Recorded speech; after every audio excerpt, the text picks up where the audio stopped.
Hey, it's Kirk from WP Apprentice here. In my previous video, I provided you with a briefing of the WordPress Gutenberg update, and I showed you how this major change to the default editor will change WordPress forever. If you missed that video and you're not clear on what Gutenberg is all about, please take a few minutes to watch my briefing video first. You'll find the link to that video below this one. In this video, I'll be discussing what you need to do to prepare for the Gutenberg update, and I'll show you how to work around some of the annoying problems you might encounter after updating to Gutenberg. Now, a reminder on the timeline, we are expecting Gutenberg to be a part of WordPress 5.0. That's the next version of WordPress. And while there's no set release date, that should probably be out in the first half of 2018. So we should be seeing Gutenberg fairly soon. But for now, Gutenberg is available as a plugin in the WordPress plugin directory. That's the version you'll be downloading to test on your website. That's the version I will be using in this video. Preferably, you should be doing this on a test site, not your live website. You don't want to break your live website. You want to test first. And I'll talk more about that later in this video. Now, while I was demonstrating all of the great things that Gutenberg is going to do for WordPress in my previous video, there is some risk involved. You may run into some problems with this update. Unlike recent WordPress updates, WordPress 5.0 will have a major impact on the way you use WordPress, and while Gutenberg is mostly backwards compatible, depending on your theme and the plugins you use, this could be a bumpy ride.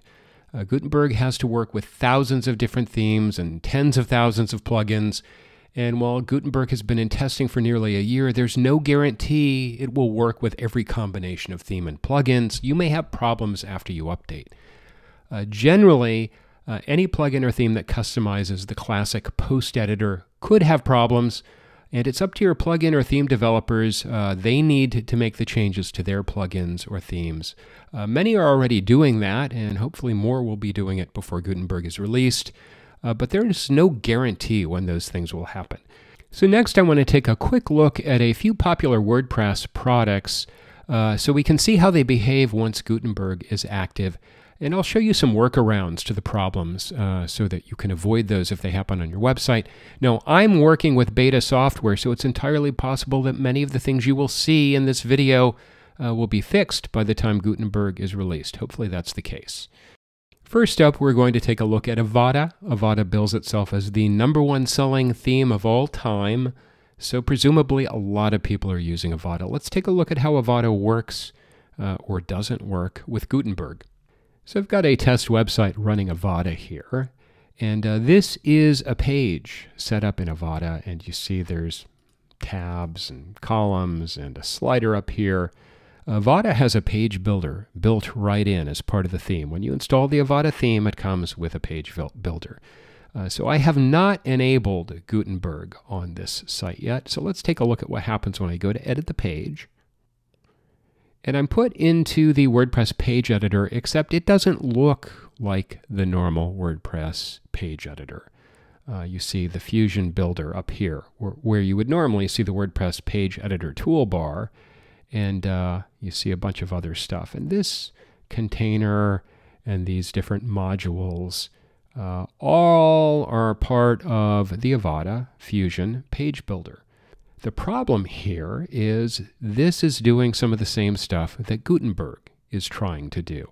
These are very much like Gutenberg's blocks, but they are not Gutenberg's blocks. They are Avada's Fusion Builder blocks. So, right now, Gutenberg is not active. This is the way the site works before Gutenberg. So I'm going to go ahead and turn on the Gutenberg plugin, and we'll come back and take a look at what happens to this Fusion Builder with Gutenberg active. So I go ahead and activate Gutenberg, and I'm just going to come back and reload this page.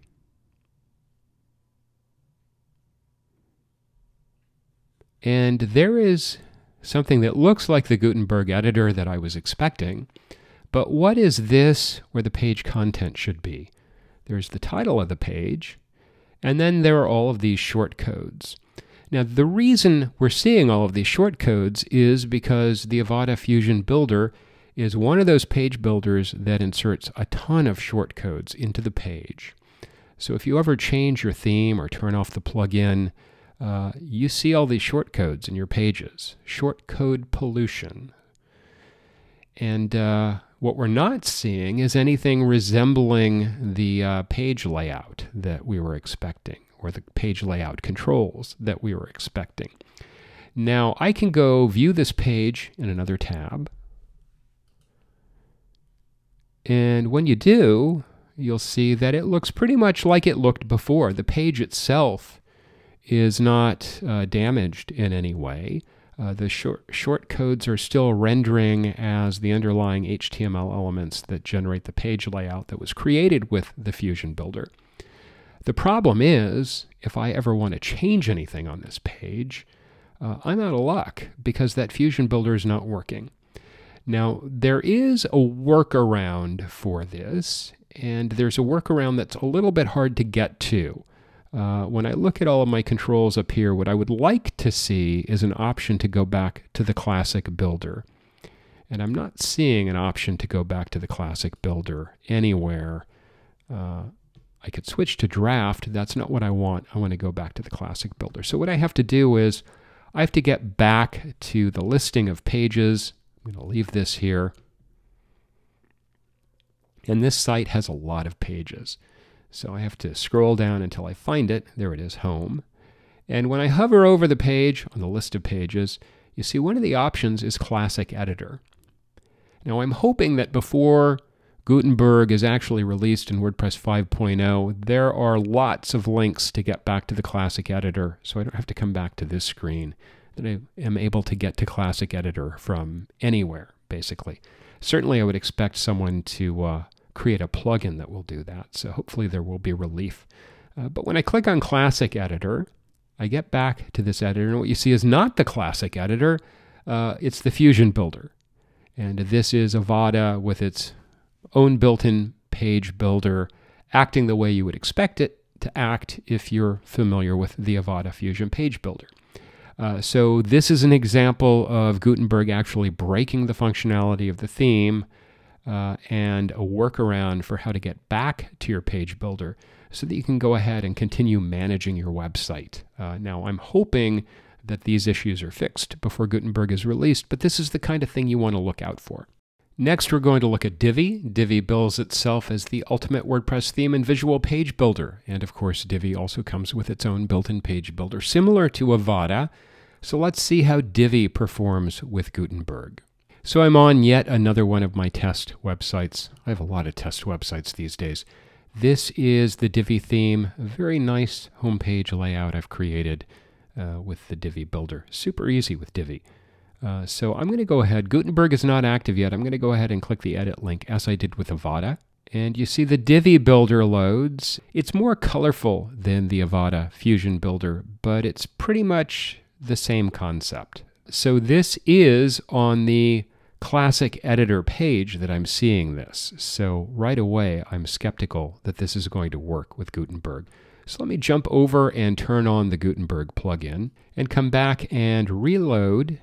And as with Avada, I'm seeing the same thing. My Divi page builder has been replaced by the Gutenberg editor and a ton of shortcodes, because Divi also uses a ton of shortcode soup in an attempt to make a nice layout. It does a nice job of making the layout, but it's filling my database with these shortcodes. And you'll see that the page itself is unmodified. Everything looks as I would expect it to. So Gutenberg does not affect the layout.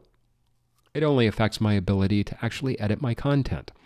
Now, I could use that classic editor link that I showed you in the Avada theme, but Divi actually has an ability that Avada did not have. Divi has a front-end editor. And I click this link at the top that says Enable Visual Builder, and the Divi Visual Builder loads up. And with the Divi Visual Builder loaded up on the front end, I can just actually click on pretty much anything and make the change in the page. And that includes pretty much anything that I can edit with Divi, including color and layout options and adding new blocks and adding new rows. So Divi continues to work from this front end. But if you ever accidentally click an edit page link and are expecting to see that old Divi builder, for now, it's not going to work that well with Gutenberg. One more example, and for our final example, we'll be using Beaver Builder. Beaver Builder is a page layout plugin that works with various themes. So it's not like a page builder that's installed in the theme. You can use this with a number of different themes. And I have a test site here, and this page is actually laid out in Beaver Builder, and I am using a Genesis child theme, a custom Genesis child theme. So the way it works with Beaver Builder is I could go into the page editor, as I did before with the other examples, Avada and Divi. And you see there's a text editor mode, which shows some text. No shortcodes here. Beaver Builder does not use shortcodes to do its layout. That's why I prefer Beaver Builder to the other tools. Then it also has a Page Builder tab, which allows you to go into the Visual Page Builder mode, and that's where you do your editing on the front end. And so here is my page, and Beaver Builder is active, and I can just pretty much hover over anything and go ahead and make my changes in the Beaver Builder editing box. Now this is all without Gutenberg active. So I'm going to get out of the screen, I'm going to go activate the Gutenberg plugin, and then we'll come back and take a look at how this affects Beaver Builder. So I've activated the Gutenberg plugin, and I'm still on this page here. I can go right into Page Builder mode by clicking the Page Builder link at the top of the page. And then I'm instantly in the Beaver Builder page mode, and it works exactly as it did before Gutenberg was enabled. Now this is the advantage of the front-end editors, as you saw with Divi in front-end mode and now with Beaver Builder in front-end mode. The front-end builders actually work very well with Gutenberg. You just have trouble getting to them sometimes. You have to actually find the page on your site and trigger the page builder from the link in the top admin bar that should be active after you logged in. The back-end editors, or those page builders that modify the classic WordPress editor, those are the ones that present a problem. So I'm going to back out of this here, and we're going to go in and take a look at what happens when I just click the normal edit link. So if I try to click the edit link and go into the normal edit mode, as you would expect, I see the Gutenberg editor, and I see a page that doesn't look quite like the page that I was expecting here. But it's not as bad as Avada or Divi. I don't have all of those shortcodes. I'm at least seeing content that makes sense. It's nicely structured. It's not the layout I wanted, but the text is at least legible. Now, I'm in the same position I was, though, with those other themes here. If I actually get to edit mode here on this page, I'm going to have some problems. And I need a way to get back into that Beaver Builder mode. And previously, there was a tab that was available here. I just showed you that a few minutes earlier. And that tab would allow me to go into the Page Builder, and that tab's gone. So I'm hoping this is another one of those things that gets worked out in the beta process. So hopefully this is a work in progress that will be improving over time. By the time Gutenberg is released, some of these rough edges will be sanded out. So my advice to you is to test your website before updating to the next version of WordPress. And I would start early. I would start now with the beta version of Gutenberg. You can download that and install it on a test installation. The best way to create a test installation, I think, is with this program called Local by Flywheel. I have other tutorials around WP Apprentice where I show you how to install Local by Flywheel. And then the duplicator plugin allows you to create an exact clone of your public website, and then you can install that on your Mac or PC, and that can be a great test bed for you to test not only Gutenberg, but other plugins and other themes. That's my preferred way for building websites and testing websites that I am responsible for managing. And of course, we will be following the development of Gutenberg at WP Apprentice. You can sign up for the WP Apprentice WordPress Essentials course, which is updated with each new version of WordPress. It's the best way to keep current with the rapidly changing world of WordPress. More information at wpapprentice.com.